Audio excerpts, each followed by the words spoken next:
We are going to the second largest country in the world, Canada.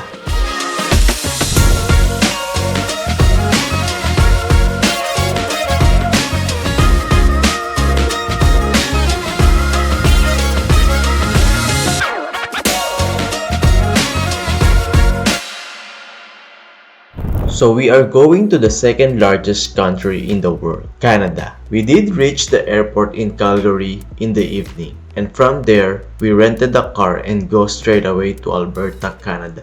Our first stop is Canmore. From there, we were able to see a first glimpse of one of the many Rocky Mountains in Alberta. We had some quick tour of the town, and we were able to see the Three Sisters Rocky Mountains. I guess it was called the Three Sisters because of the three peaks.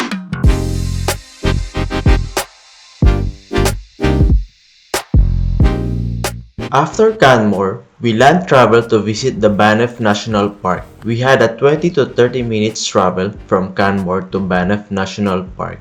Inside the park, we visited the Banff Gondola summit, where we rode the cable car and took us on the peak of the mountain. As the car is slowly moving up, the scenery of the mountains with the pine trees and the lakes in between are incredible. Mixing it up with some glaciers on top of the mountains added an astonishing view. I'd been in a lot of mountain summit views, but I can say this is one of the best mountain scenic views I'd seen so far. So after we reached the top of the mountain, there is an observation deck where we were able to see a panoramic view, bird's eye view of the mountain ranges. And also, there is a wooden walkway where it will lead you to a higher peak of the mountain. Oh, nasa ka, mami? Where are you, ma?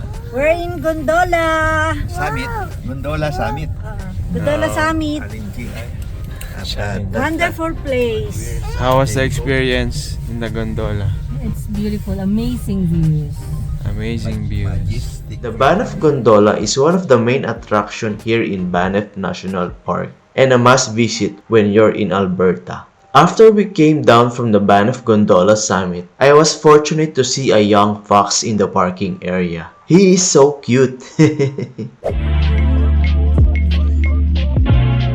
After the Gondola summit, we headed to Banff Downtown. We walked around, just chill for a while, and went to an Asian restaurant for lunch.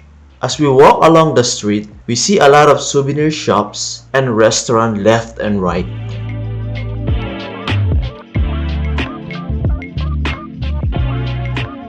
On our second day in Banff National Park, we visited the well-known Lake Louise. I believe this is one of the top attractions in Alberta, Canada, and I saw a lot of tourists coming to see the lake. One of the best lakes I've seen so far, and indeed had an amazing scenic view. The combination of a clear bluish water, seeing the stones beneath the water, the mountain glaciers with pine trees at the background, is a perfect picturesque view. We had a long stay at the lake and took a lot of picture takings at different perspectives.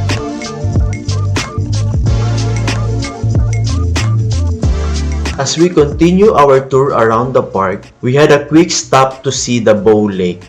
It looks small, but it has a beauty of its own as well. Along the way, suddenly there's a snowfall. We believe it is the first snowfall of the year in Alberta, Canada, and we were fortunate to experience it during our visit. As I hiked the trail to see the Peyto Lake, I was really amazed with the snowfall coming down and see big pine trees around me.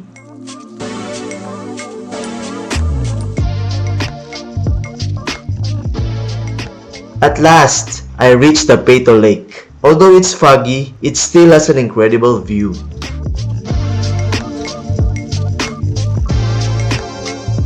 As we are leaving the Banff National Park, we keep seeing wonderful views along the way. And before we headed to Jasper National Park, we stopped by to visit the Athabasca Glacier. We had a 20 to 30 minute walk and hike to reach the glacier. I'm proud of my daughter because she was able to walk and hike by her own. Around the glacier, we see some small lake and a rocky mountains. They said the glacier had lost over half of its volume in the past 125 years. The next day, after our breakfast, we visited the Jasper Sky Tram again.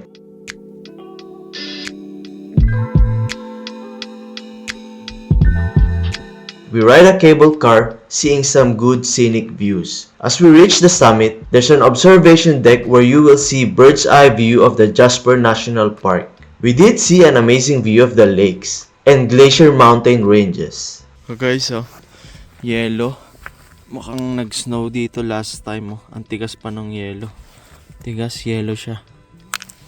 Andito ako ngayon sa tuktok ng bundok sa may Jasper Town ng Alberta, Canada. Ayan, bakas ng mga yellow. So mukhang nag-snow dito guys.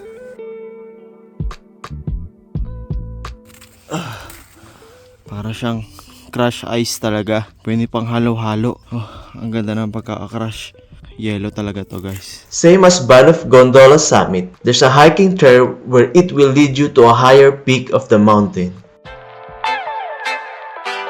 As we're heading to the Pyramid Lake, we came across an elk at the side of the road. This is the second wild animal we saw after the fox in Banff National Park. Love to see how they preserve the park for the wildlife to have a natural habitat. Then once we reached the Pyramid Lake, we did some picture taking, then headed straight to our next destination.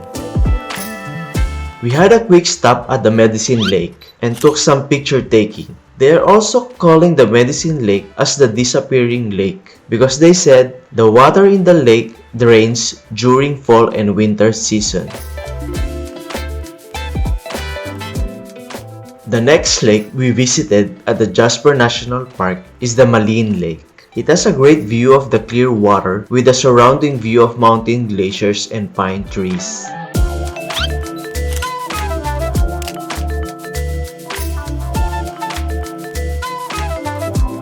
So our last destination in Alberta is the Sunwapta Falls. After all the lakes and mountain summit we visited, we had finally seen something different.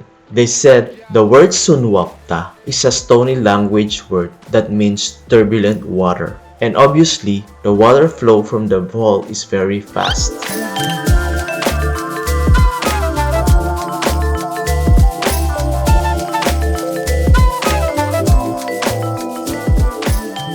Our overall trip in Alberta, Canada is amazing. Although there are still many other beautiful places to visit, I can say we were able to see holistically the wonder nature of Alberta. You really need to see it by your own eye to appreciate its beauty.